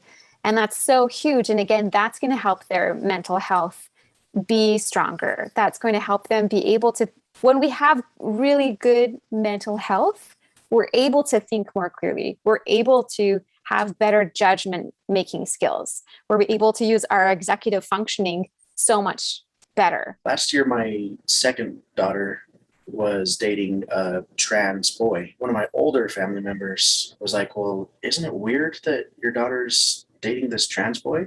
And that was because of the church, because of what the church teaches. And my reaction to that, I just said, no, it's not weird at all. It doesn't, like, why is it even a thing? I advocate for my kids. I just want them to be happy. And there was just way too much oppression, too much marginalization, not enough voices standing up for these people. So I just want to be a safe place. Like, I'm not trying to be some kind of knight in shining armor or anything. I just want to be a safe person that these people come to when their own family, they can't talk to their own family, or they feel like they don't want to live. Mm-hmm. So I just want to be there for them and let them know that they're loved, they're accepted, they matter. I will be anybody's family who is excluded by their family for being LGBTQ, because everyone deserves love. Everyone deserves love. Absolutely. Same. And the nice thing too is your kids are going to be able to do that for other people also. Yeah. They're getting out of these cycles of homophobia and sexism and misogyny, and they're going to be able to be that safe person for other people that they come across as well. So Yeah. by you leaving the church and being that post-Mormon pioneer, Yes. you're helping your kids start this new path, Yep. pave the way for more and more people to join. Are there any ways that your life has improved since leaving the church? It's mostly gotten a lot better since my life has gotten better since removing the church from my life. And I say it like that. I don't want to say I left the church, because I didn't just leave the church. I woke up to the issues it has. I found the truth. I did some super intense research over a matter of a couple years. I was not a lazy learner by any means. After I stopped going to church, I did my own research, found out the truth, and realized I cannot be a part of that organization that is so misogynistic and patriarchal and racist and homophobic. That helped me really become more accepting, more open-minded, even more empathetic. I've always been pretty empathetic and compassionate, but I've become even more so. I've made some really good friends. I'm more genuine, more authentic. All the good stuff I do now, it's not to look good for anybody or any God, because I don't even believe in God anymore. It's not to try to earn points to get to heaven or any sort of paradise after I pass away, because I don't believe in that either. When I do good things, it's because I genuinely want to help people. I genuinely want to help them feel loved. I feel more empowered with my own sense of conscience. I've never liked the idea of the Holy Ghost. I feel like most humans are born good. We're all innately good. We have the desire to do good, can do good on our own without someone telling us how to be good, and without any kind of spirit of Holy Ghost telling us what's wrong and what's right. There was a scripture that says something about trust in the Lord with all thine heart, lean not to thine own understanding. I hate that, because that basically says that I can't think for myself. I have no conscience. I do. It's like the ultimate gaslighting scripture. Yeah, totally. You're not competent enough to think for yourself. Yeah. So just trust God, or these intermediaries who speak for God with Yeah. all your whole heart and soul. If I'm going to progress in life, if I'm really going to progress in life, I need to be a critical thinker. I need to think for myself. I need to research. I need to learn things. And I will always trust science and history and geography, always, because those are provable things. What kind of resources have helped you out as you're transitioning, from being a Mormon parent to less of a Mormon parent to like maybe a post-Mormon parent now? What things are really helpful for you that you can maybe share with our audience? So some of the resources for parenting, I do want to do a plug for another one of my friends, Gretchen Day. She lives here in Utah. She wrote some books about value-based parenting. Yay, Gretchen. Yeah, she's awesome. She is so awesome. I interviewed her. I'll put a link to that too. I did an interview with her several months ago, and she's just great. So she sells these books on Amazon, but she also has a website. It's probably gretchenday.com or something like that. You can find it. The one that I would recommend the most, there's 7 books in the series. That's a great one. Yep. So protecting children from unethical persuasion. Yeah. That's a really good one. Definitely recommend this one. If nothing else, at least that one. There's My Belief or Yours. That was for critical thinking. Being positive and present makes us safer. Teaches about mindfulness and being positive and present. I Have a Choice, which teaches like critical thinking. And then there's one about value of hard work, and one about finance, 3 Little Pigs and finance. And then there is one fictional one, just a story about someone's faith journey. But the one I would recommend the most of those is the first one, the protecting children from unethical persuasion. Yes. And if anyone wants to see that and see like a preview of that book, I also did a YouTube video of me reading that book cover to cover. And so you can, It's awesome. I'll put that link down here too. So you can go see what it's like. And then, I highly recommend ordering your own copy and going through it with your kids. They teach you value-based parenting. They're written to where you can read them as children's books, but like even your teenagers can read them. And even just the parents reading them themselves is beneficial. It teaches you. The first one, Protecting Children, has actually been used in several countries, more than just in America. She's had people in other countries coming to her asking about using them in some of their courses and stuff. And even some university people have asked about it. So it's legit. It's like, that's so good. Yeah. And as far as support, I have found some groups on Facebook. There's one that gets kind of raunchy and kind of dumpster fire. I know exactly which one you're talking about. You have to be thick-skinned to be in that one, but there's some really good ones too that are more calm, more peaceful. One of the most therapeutic things for me personally, besides me talking to other people about my experience, is hearing other people's experiences. So I would highly recommend the podcast Mormon Stories, and just anywhere where you can find people that are willing to talk about these things, because talking is what really helps. Like silence can be a killer. Yes. So it's nice to be able to talk about these things. Absolutely. Absolutely. Yeah. Finding that community is so important and just cannot be overstated how important that is. Let's go ahead and wrap this up. But before we do you want to share any major takeaways from all of this? Also, if you're ever feeling alone, isolated, depressed, anything like that, just find someone to reach out to and know that life is worth living, no matter how hard it seems. I've been there. I've been in the depths of despair, and I'm just glad I kept on going. For everybody, your kids, but especially yourselves, all of us, we all need to pay more attention to mental health. We can't really pray away depression and anxiety. Reading scriptures can be comforting to some people, but it's not the answer. It's not the fix. Always pay attention to mental health. And some things are not curable, but they are treatable and manageable. And in my experience, no amount of faith in any kind of external authority or external being is ever helpful. It's always been science and medicine that's been helpful for me. I think that hearing your words it's helpful to me. I think it's going to be helpful to a lot of people, especially in the post-Mormon community, because like we all have so many things in common that we are working through, and just trying to be the best parents that we can, trying to undo so much of that harmful information. So thank you so much for highlighting so much of that for us today. And thank you so much for being here. I really, really appreciate it. Thank you for taking this time with me. It's been a long time. Thank you so much. Yeah, my pleasure. It's been super validating and therapeutic. It really has, to be able to talk to you. And to anyone who's going to listen to this, thank you for being willing to hear my story. I really appreciate it. It's validating. And I would also encourage everybody, with any opportunity you get, do share your story, because it helps. It helps to talk about these things. Definitely. Thank you so much.